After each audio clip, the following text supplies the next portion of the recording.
Hello student, how are you? I hope everybody is fine. तो बेटा जिस प्रकार से हमने लास्ट टाइम 6 लेक्चर 10+2 क्लासेस के यूट्यूब चैनल पर अपलोड किए थे और उन सभी 6 लेक्चर्स के अंदर हमने 3 कोलिगेटिव प्रॉपर्टी को एक्सप्लेन कर लिया था। और लास्ट टाइम हमने देखा कि depression in freezing point colligative को एक्सप्लेन किया था और कल हम उसके 2 न्यूमेरिकल सोल्व कर चुके थे एनसीईआरटी प्रॉब्लम्स बेस्ड। आज हम एनसीईआरटी का फाइनल न्यूमेरिकल लेकर के आ रहे हैं, उसको सोल्व करेंगे। हम एक दिन छोड़ एक दिन +2 क्लासेज का लेक्चर अपलोड करते हैं। Today the lecture of 10+2 classes, tomorrow the lecture of 10+1 classes. So चलिए गाइज हम बात करते हैं third numerical based on NCERT books. Now we start. Calculate the mass of ascorbic acid that is C6H8O6 to be dissolved in 75 gram of acetic acid to lower its melting point by 1.5 degree. ये कहता है कि जब हम ascorbic acid को acetic acid के अंदर मिलाते हैं तो हमारा जो सॉल्यूशन है बनता है उससे उसका बॉइलिंग पॉइंट 1.5 डिग्री कम हो जाता है। मतलब सॉल्यूशन का जितना है उससे कम या उससे ज़्यादा किसका होगा बेटा? सॉल्वेंट का होगा। फॉर एग्जांपल हमने मान लिया कि सॉल्यूशन का हमारे पास 273 है तो इट मीन्स आपका सॉल्वेंट का क्या होगा? 271.5। या ये कहें यदि आपके पास सॉल्वेंट का 275 है तो सॉल्यूशन का कितना होगा? 276.5। इसका मीनिंग बेटा यहाँ पर ये। तो आप देख रहे हो कि यहाँ पे जो हमारा एस्कोर्बिक एसिड है वो सोल्यूट का काम कर रहा है। तो name of solute is ascorbic acid C6H8O6। और एज यू नो कि यहाँ पर सोल्यूट का गिवन मास नहीं है, गिवन मास ऑफ सोल्यूट नहीं है, तो यहाँ पर हमने किसका मान लिया? W रिप्रेजेंट गिवन वेट और B represent solute. So molecular mass of solute represented by Mb। तो we calculate the molecular mass of ascorbic acid. You know carbon has atomic mass 12 that has 6 atoms, hydrogen has 1, it has 8 atoms, oxygen has 16, it has 6 atoms. So finally we get 176 gram. Given mass of solvent 75 gram. Delta TF 1.5 Kelvin, KF 3.9 Kelvin kilogram mole inverse। और you know delta TF is KF into M। तो KF M represent molality. Molality का formula होता है बेटा number of moles of solute divide by mass of solvent. अब हम आगे discuss करते हैं डेल्टा TF इनटू में number of moles of solute को निकालने का फॉर्मूला होता है given mass of solute divide by molecular mass of solvent. और मास ऑफ सोलवेंट को हमने ऐसे की ऐसे रख दिया। और आप देख रहे होंगे डेल्टा TF है 1.5 केल्विन और KF की value 3.9 kelvin kilogram mole inverse है। नंबर ऑफ मोल्स हमने निकाल लिए तो मोल इनवर्स से मोल तो कैंसिल हो जाएगा क्योंकि हम जब मोल निकालेंगे तो आखिरी में उसकी यूनिट आएगी मोल। तो WB divide by 176 gram. WB that is given mass of solute 176, molecular mass of solute और मास ऑफ सॉल्वेंट हो गया 75 ग्राम। जब हम इसको सोल्व करते हैं फाइनली हम we get the value of WB is 5.076 gram that is called given weight of solute. तो सोल्यूट का मास कितना हो गया बेटा 5.076 ग्राम। और यहाँ पर बेटा दो इम्पोर्टेंट पॉइंट नोट करने हैं। जिस प्रकार हमने लास्ट टाइम के बी ऑफ वाटर और के बी ऑफ बेंजीन की वैल्यू याद करवाई थी। फॉर एग्जांपल एग्जामिनेशन तो आपको एग्ज़ाम में देगा, बट जब आप competition exam for example IIT JEE mains इनमें न्यूमेरिकल सोल्व करोगे तो आपको कांस्टेंट की वैल्यू 3 ही मिलेगी, आपको यूज करनी है। तो याद रखना हमने वाटर के लिए के बी की वैल्यू बताई थी, क्या होती है बेटा value of K B for water that is 0.52 kelvin kilogram mole inverse. उसी प्रकार फिर हमने बताया था के बी की वैल्यू बेंजीन के लिए कितनी होती है बेटा 2.53। उसी प्रकार हम के एफ़ की वैल्यू वाटर के लिए और के एफ़ की वैल्यू बेंजीन के लिए भी याद करनी पड़ेगी। के एफ़ की वैल्यू वाटर के लिए होती है बेटा 1.86 और बेंजीन के लिए होती है 5.12। तो ये चारों वैल्यू बेटा आपको याद होनी चाहिए। K B value for water and benzene, K B value for K F value for water and benzene. Again repeat, value of K B for water is 0.52, value of K B for benzene 2.53, value of K F for water 1.86, value of K F for benzene 5.12 kelvin kilogram mole inverse. अब हम पढ़ेंगे कि application of depression in freezing point. तो हम इस explain करने से पहले मैं कॉमन लाइफ का एग्जांपल देना चाहता हूँ ताकि उससे आप आसानी से पढ़ सकें। अब आप देखते हो हमारे इंडिया के अंदर कोई ना कोई एरिया ऐसा भी होता है जहाँ पर बहुत ज़्यादा मात्रा में बर्फ़ पड़ती है। For example Srinagar, Leh, Jammu Kashmir area के अंदर कंटिन्यूस बर्फ़ या स्नो फॉलिंग करती रहती है। अब वहाँ पर यदि हमारी स्नो कंटिन्यूस फॉल करेगी इन एरियाज़ के अंदर तो वहाँ पर जितने भी रोड हैं वो ब्लॉक हो जाएंगे। मतलब ना तो व्हीकल आ सकता और ना ही व्हीकल जा सकता, क्योंकि सारे रोड स्नो या बर्फ़ के द्वारा कवर कर लिए जाते हैं। अब ऐसा तो कोई सीन है कि नहीं कि हमारी गवर्नमेंट ने वहाँ पर इतने आदमी छोड़ रखे हैं कि वो वाइपर से बार बार रोड को साफ़ करता रहे, क्योंकि वहाँ पर कंटिन्यूस स्नो फॉलिंग करती है।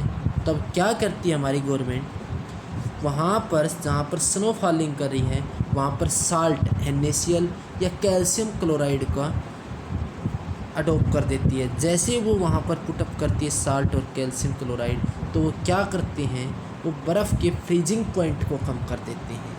और बर्फ़ के फ्रीजिंग पॉइंट जैसे ही कम होगा तो जो हमारी आइस है वो किस में कन्वर्ट हो जाएगा बेटा, वाटर में। तो पहली एप्लीकेशन यही है कि common salt NaCl and calcium chloride are called de-icing agent. तो आपसे पूछा जाए व्हाट आर डी-आइसिंग एजेंट, तो common salt NaCl and CaCl2 are called de-icing agent. और पूछे क्यों कहलाती है डी-आइसिंग एजेंट, क्योंकि ये वाटर के फ्रीजिंग पॉइंट को क्या कर देती है बेटा, कम कर देती है। So it do not reach to form ice, जिसकी वजह से ये आइस फॉर्म में कन्वर्ट नहीं हो पाती।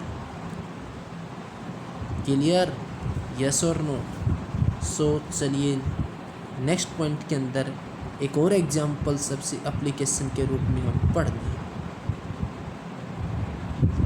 सो शॉर्टकट में कहें कि जितने भी डी-आइसिंग एजेंट है, for example NaCl, for example calcium chloride, उनका क्या काम होता है, they are use to clear snow from roads.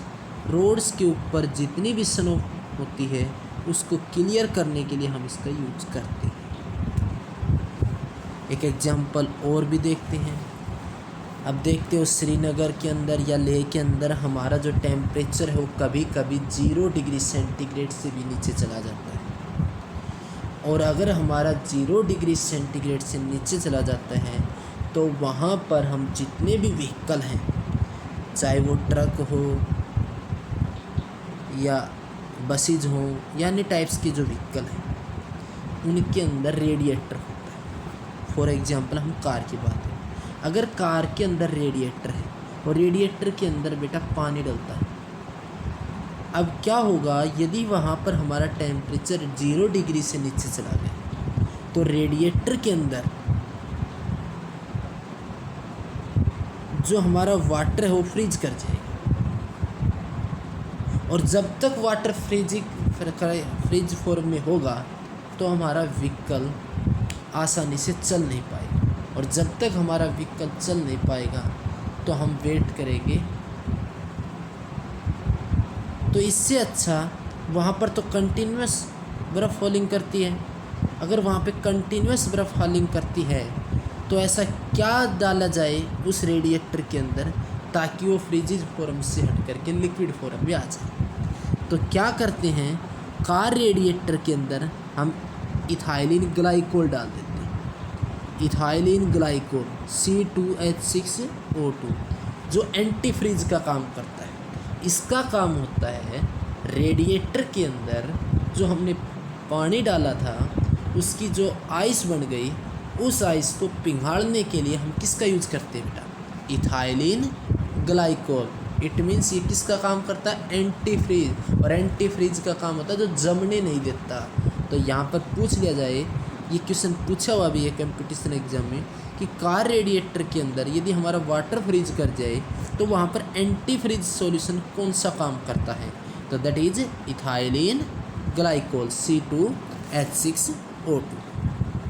तो फाइनली आपने दोनों एप्लीकेशन को अच्छी तरह समझ लिया होगा। अगेन रिपीट कर देता हूँ बेटा कि जहाँ पर हमारे एरियाज़ होते हैं इंडिया के अंदर, फॉर एग्जांपल श्रीनगर, लेह, वहाँ पर हमारी कंटिन्यूस स्नोफॉलिंग करती है। अगर वहाँ पर कंटिन्यूस स्नोफॉलिंग करती है तो जितने भी रोड्स हैं वो स्नो से कवर हो जाते हैं। अब ऐसा तो कुछ सीन है नहीं कि हमारी गवर्नमेंट ने वहाँ पर पर्सनस अडोप्ट कर रखे हैं ताकि वो स्नो फॉलिंग जहाँ पर हो रही है उसको कंटिन्यूस करते रहे। तब गवर्नमेंट क्या करती है कि वहाँ पर साल्ट ड्रॉप करवा देती है, और जैसे ही साल्ट आइस के ऊपर फॉल करता है तो वो उसको क्या कर देती है, उसको एंटी फ्रीज का काम कर देती है, वहाँ से स्नो को रिमूव कर देती है। वही सीन कार रेडिएटर के अंदर जो पानी डलता है वो जैसे ही टेम्परेचर 0 से नीचे जाता है तो वो किस फॉर्म में आ जाता है, आइस फॉर्म में, और जब तक वो आइस फॉर्म में रहेगा हमारा व्हीकल ड्राइव नहीं कर पाएगा। तो क्या करते हैं हम, वहाँ से बर्फ़ को लिक्विड फॉर्म में लाने के लिए उसके अंदर हम एक एंटी फ्रीज सॉल्यूशन डालते हैं। एंटी फ्रीज सॉल्यूशन का काम बेटा ये होता है कि वो वाटर को फ्रीज न होने दे, और जैसे ही वाटर को फ्रीज नहीं होने देगा तो हम वहाँ पर यूज करेंगे इथाइलिन ग्लाइकोल। सो चलिए गाइज, अब हम बात करते हैं, यदि हमने ये दोनों प्रॉपर्टी लास्ट टाइम देखी, एलिवेशन इन बॉइलिंग पॉइंट और डिप्रेशन इन फ्रीजिंग पॉइंट, इन दोनों में क्या डिफरेंस है। आपने एलिवेशन इन बॉइलिंग पॉइंट का भी मैथमेटिकल पढ़ा बेटा, क्या होता है, delta TB is equal to KB into में एम, और आपने ये भी पढ़ा कि delta TB is equal to TB minus T naught B, और उसी प्रकार आपने डिप्रेशन इन फ्रीजिंग पॉइंट का पढ़ा, delta T F is equal to T naught F minus T F. यहाँ पर टी बी का मतलब है कि सॉल्यूशन में से किसका घटाना, आपको सॉल्वेंट का, सॉल्यूशन में से किसका घटाना बेटा, सॉल्वेंट का। तो यहाँ पर आपने लिखा delta T B is equal to T B minus T naught B, solution में से आपने सॉल्वेंट को सब्ट्रैक्ट कर देना टेम्परेचर को। उसी प्रकार यदि आप डेल्टा टी एफ की निकालते थे तो वहाँ पर देखे थे कि T naught F minus T F solvent में से किसका घटा देते थे, सॉल्यूशन में। दैट इज इम्पोर्टेंट डिफरेंस, और दोनों का जो डिफर होता है वो कांस्टेंट के ऊपर होता है। यहाँ पर जो कांस्टेंट है वो क्या है, के बी, और यहाँ पर हमारा कांस्टेंट क्या है, के। अब वही क्वेश्चन पूछ लिया जाए कि Kb और Kf में कौन सा बड़ा होता है, तो हमने 4 वैल्यू याद करवाई थी बेटा। उनमें से एक वैल्यू को पकड़ देते हैं वाटर की। वाटर के लिए हमने Kb की वैल्यू भी डिस्कस की थी और Kf की भी।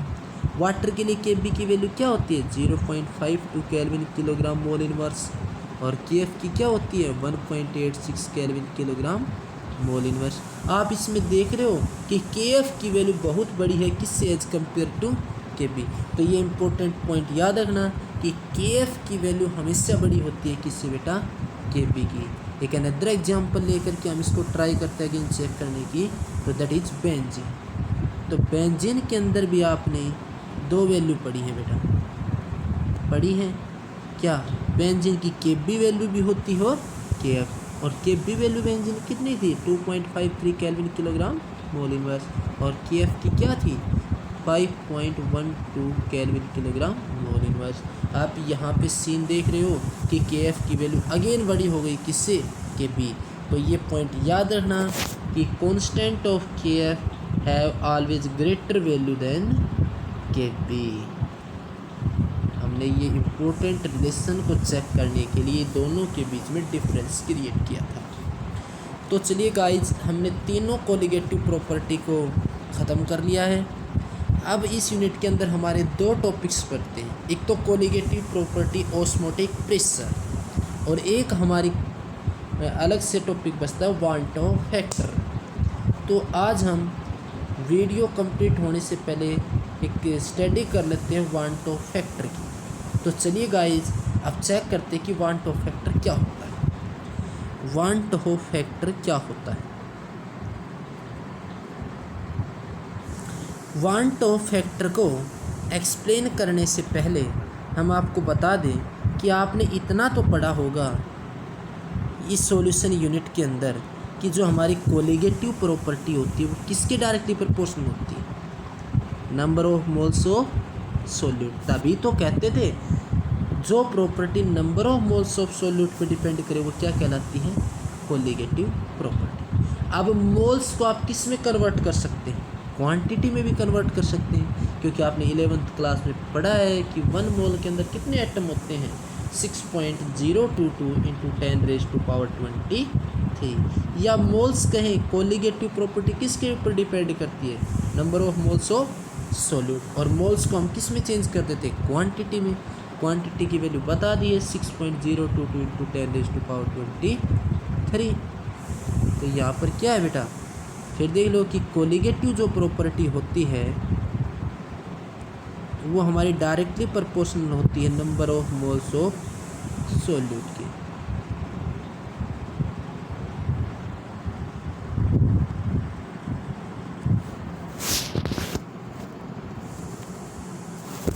अगर हमारी colligative property number of moles of solute पे डिपेंड करती है तो कोलिगेटिव प्रॉपर्टी कन्फर्म है कि उसकी क्वांटिटी पे भी डिपेंड करेगी।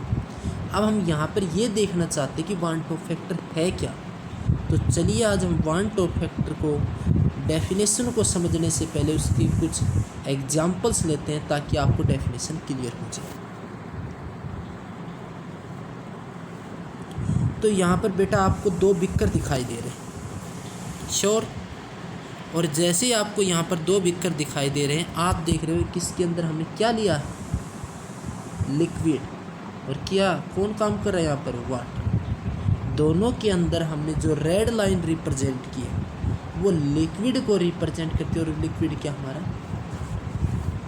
अब आप देखोगे कि पहले वाले बिकर के अंदर हमने साल्ट को डाला है, और जैसे ही यहाँ पर हमने साल्ट को डाला तो साल्ट को हमने ब्लैक डॉट से रिप्रेजेंट किया, और जैसे ही साल्ट NaCl जिसका फॉर्मूला आता है, या फिर हम इसकी जगह KCl भी ले सकते हैं या फिर CaCl2, एज यू विश, इन तीनों में से आप कुछ भी लेकर के एक्सपेरिमेंट कर सकते हैं। तो जैसे ही साल्ट इसको इसमें डालते हैं, आपको पता है कि साल्ट किस में टूट जाता है, आयंस में। तो यहाँ साल्ट किस में टूटेगा, Na पॉजिटिव और Cl नेगेटिव में टूट गया। आपने NaCl का 1 मोल लिया और वो टूट किस में गया बेटा, Na पॉजिटिव और Cl नेगेटिव। मतलब एक Na पॉजिटिव देता है और एक Cl नेगेटिव देता है। यहाँ पर भी देखो, जैसे मैंने यहाँ पर रिएक्शन से दिखाया है कि 1 mole of NaCl change into Na positive plus Cl negative. इनके आगे कोई भी कोफिशिएंट नहीं था, तो हम यहाँ पर क्या मान लेते हैं 1। तो यहाँ पर 1 मान लिया, तो इसका कितना मोल हो गया 1 मोल। यहाँ पर कितना मोल हो गया 1 मोल। यहाँ पर भी कितना मोल हो गया बेटा 1। तो यहाँ पर आपने देखा कि हम NaCl का 1 मोल तो लेकर चले थे, बट वो कितने मोल्स प्रोवाइड कर गया, एक Na का और एक Cl का, टोटल कितने मोल दे गया 2 दे गए। अब इस दूसरे एग्जाम्पल्स में देख लेते हैं कि हमने इसके अंदर वाटर लिया और शुगर डाल दी। यूरिया भी डाल सकते हो, जिसका फॉर्मूला होता है NH2CO NH2 NH2CO NH2 urea का फॉर्मूला होता है बेटा। और ग्लूकोज आप अच्छी तरह जानते हो C6H12। आप जैसे इसके अंदर ग्लूकोज या शुगर डालोगे, तो शुगर या ग्लूकोज कभी भी आयंस में नहीं टूटता, कभी भी आयंस में नहीं टूटता। आपने कभी पढ़ा है कि C12H22 O11 है तो C12H22 पॉजिटिव में टूट गया, O11 नेगेटिव में टूट गया, ये कभी भी नहीं टूटता इसके अंदर। तो शुगर होता है वो कभी भी किसी लिक्विड के अंदर डाल देने के बाद नहीं टूटता है आयंस के अंदर। तो यहाँ पर मैंने लिख दिया नोट ब्रेक्स इनटू आयन। यहाँ पर शुगर की जगह आप यूरिया लेकर चेक कर सकते हो ग्लूकोज। तो यहाँ पर आप देख रहे हो जब ये आयंस में नहीं टूटेगा, तो हमने मान लिया 1 मोल लेके चले हैं ग्लूकोज का या शुगर का। शुगर का हमने 1 मोल लिया और वो आयंस में टूटा नहीं, जैसा है वैसा का वैसा रहा। तो 1 मोल C12H22 O11। अब यहाँ पर आपने देख लिया, यहाँ पर कुछ भी कोफिशिएंट नहीं था, हमने कितना कंसीडर कर लिया 1। तो ये इसका कितना मोल होगा, 11th क्लास में पढ़ चुके, इसका कोफिशिएंट क्या रिप्रेजेंट करता है मोल को। तो इसका 1 मोल हो गया, इसका भी कितना मोल हो गया 1 मोल हो गया। अब आप देखो कि जितना मोल हम लेके चलते हैं बेटा, जितना मोल हम लेके चलते हैं वो थ्योरेटिकल वैल्यू या कैलकुलेटेड वैल्यू कहलाती है। तो यहाँ पे NaCl का कितना मोल लेके चले थे 1, तो ये हमारी क्या कहलाएगी थ्योरेटिकल वैल्यू या कैलकुलेटेड वैल्यू। और जैसे ही हमने इसको लिक्विड के अंदर डाला तो ये आयंस में टूट गया, और आयंस में टूटने के बाद किस आयंस के कितने मोल बने, 1 मोल तो बना था हमारा Na पॉजिटिव का और 1 मोल बना था Cl नेगेटिव। तो हमारे बेटा टोटल मोल कितने हो गए यहाँ 2 मोल। और जैसे ही 2 मोल बने तो हमने इसको ऑब्जर्व किया है एक्सपेरिमेंट के द्वारा। इन 2 मोल्स को हमने क्या किया बेटा ऑब्जर्व। जो हमारा रिजल्ट आता है आयंस में टूटने के बाद वो तो कहलाती है बेटा ऑब्जर्व्ड वैल्यू, और जो लेकर चलते हैं वो क्या कहलाती है थ्योरेटिकल वैल्यू। और वांट ऑफ फैक्टर को हम किससे रिप्रेजेंट करते हैं आई से। तो वांट ऑफ फैक्टर जो बेटा होता है वो रेशियो होता है हमारी ऑब्जर्व्ड वैल्यू का और थ्योरेटिकल वैल्यू। तो यहाँ पर van't Hoff factor is equal to observed value of colligative property and theoretical value of colligative property. तो हमारी ऑब्जर्व्ड वैल्यू कितनी आई यहाँ पर 2 और थ्योरेटिकल वैल्यू कितनी आई यहाँ पर 1। तो यहाँ पर हमारा वांट ऑफ फैक्टर कितना होगा 2। याद रहे 2 इयर्स पहले IIT के अंदर ये क्वेश्चन पूछा जा सकता है कि NaCl का वांट ऑफ फैक्टर कितना होता है बेटा। तो कितना होता है NaCl का वांट ऑफ फैक्टर 2। कितना होता है बेटा 2। और उसी प्रकार नेक्स्ट एग्जाम्पल को 1 बाय 1 स्टडी करेंगे। जिस प्रकार हमने NaCl को एग्जाम्पल लेके उसी प्रकार हम नेक्स्ट वीडियो के अंदर KCl को भी डिस्कस करेंगे, CaCl2 को डिस्कस करेंगे। याद रहे जितने मोल हम लेके चलते हैं वो हमेशा थ्योरेटिकल होते हैं, और थ्योरेटिकल को मोल को जब हम किसी लिक्विड के अंदर डालते हैं और वो आयंस में टूट जाते हैं, आयंस के जितने मोल बनते हैं टोटल वो कैसी वैल्यू कहलाती है ऑब्जर्व्ड वैल्यू। और वांट ऑफ फैक्टर हमेशा एक रेशियो होता है किसका observed value of colligative property and theoretical value of colligative property. यहाँ पर एक इम्पोर्टेंट पॉइंट्स नोट करना है कि NaCl का वांट ऑफ फैक्टर कितना होता है बेटा 2। आई होप आपको ये एक्सपेरिमेंट अच्छी तरह समझ में आया होगा। तो now we discuss about glucose. अब देख रहे हो कि जैसे ही ग्लूकोज को आपने वाटर या लिक्विड के अंदर डाला तो वो डिसोसिएट नहीं हुआ आयंस में, उसने आयंस नहीं बनाए, मतलब वो जैसी फॉर्म में है वैसी ही फॉर्म में रहा। तो यहाँ पर कितना मोल है, 1 मोल। यहाँ पर भी कितना मोल है, 1 मोल। तो 1 मोल जो लेकर चले वो थ्योरेटिकल वैल्यू, और आयंस में नहीं टूटा तो बाद में भी जो वैल्यू मिली वो भी कितनी मिली हमने, 1। ये क्या कहलाएगी, इसकी ऑब्जर्व्ड वैल्यू। और वन टॉप फैक्टर किसका रेशियो होता है बेटा, observed value of colligative property and theoretical value of colligative property. तो 1/1, तो हमारा वन टॉप फैक्टर कितना आ गया बेटा, 1।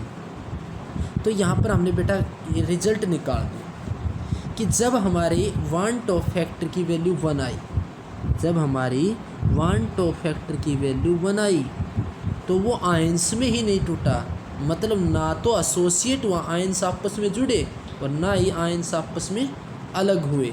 तो इसका मतलब जब हमारी वन टॉप फैक्टर की वैल्यू 1 आए तो बेटा वहाँ पर आप समझ जाना कि वहाँ पर ना तो एसोसिएशन होगा और ना ही डिसोसिएशन होगा। इम्पोर्टेंट पॉइंट्स है बेटा ये सारे। जब हमारे वन टॉप फैक्टर की वैल्यू 1 आए तो ना तो एसोसिएशन होगा और ना ही डिसोसिएशन होगा। और आपने इससे पहले वाले एग्जांपल साल्ट में देखा कि जब हमारा वन टॉप फैक्टर 2 आया था, मतलब वो 1 से क्या है, बड़ा। और वन टॉप फैक्टर जब 1 से बड़ा आया तो वहाँ पे NaCl किस में टूट गया था, आयंस में टूट चुका था, तो मतलब डिसोसिएट। जब हमारा वन टॉप फैक्टर 1 से बड़ा है तो हम क्या कहेंगे बेटा, डिसोसिएशन। क्या कहेंगे बेटा, डिसोसिएशन। और जब हमारा वन टॉप फैक्टर 1 से कम आए तब हम उसको क्या कहेंगे बेटा, एसोसिएशन। क्या कहेंगे बेटा, एसोसिएशन।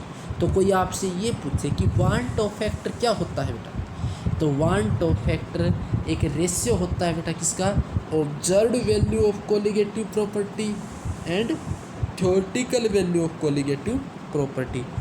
अच्छा, तो ये 3 टाइप से हो सकता है भाई। वन टॉप फैक्टर 1 के इक्वल भी हो सकता है, और वन टॉप फैक्टर 1 से बड़ा भी हो सकता है, और वन टॉप फैक्टर 1 से छोटा भी हो सकता है। जब हमारा वन टॉप फैक्टर 1 के इक्वल आए तो हम कहेंगे ना तो वो आयंस में टूट रहा ना आयंस से मिलकर बना है। जब वो 1 से बड़ा है तो हम क्या कहेंगे कि वो आयंस में टूट चुका, इट मीन्स डिसोसिएशन। और जब हमारा वन टॉप फैक्टर 1 से कम आए तो हम क्या कहेंगे, इसको एसोसिएशन, मतलब वो मिल करके बड़ा है। तो याद रहे, शॉर्टकट में बता रहा हूँ, शुगर, यूरिया, ग्लूकोज ना तो एसोसिएशन दिखाते और ना ही डिसोसिएशन की वैल्यू हमेशा कितनी रहती है, 1। NaCl, KCl, CaCl2 इनका जो वन टॉप फैक्टर होता है वो हमेशा 1 से बड़ा आता है। NaCl का हमने बेटा डिस्कस कर लिया है। नेक्स्ट वीडियो के अंदर हम चेक करेंगे KCl का, CaCl2 का। वहाँ पर भी आप देखोगे कि वहाँ जो वन टॉप फैक्टर आएगा वो 1 से बड़ा आएगा, तो फिर वो क्या शो करेगा, आपका डिसोसिएशन। तो बेटा ये हमारा आज का लेक्चर था। हमने NaCl और ग्लूकोज का एग्जाम्पल को यहाँ तक एक्सप्लेन कर लिया। जब भी हमारा नेक्स्ट लेक्चर डिलीवर होगा तो आप उसके अंदर देखोगे कि हम I की वैल्यू कैलकुलेट करेंगे CaCl2 के लिए, KCl के लिए, एसिटिक एसिड के लिए। जितने भी NCERT बुक्स के अंदर एग्जाम्पल दे रखे हैं वहाँ पर हम सभी की वन टॉप फैक्टर निकालेंगे। तब तक के लिए आप पढ़ते रहिए। Stay home, stay safe, goodbye. मिलते हैं बेटा नेक्स्ट वीडियो के अंदर।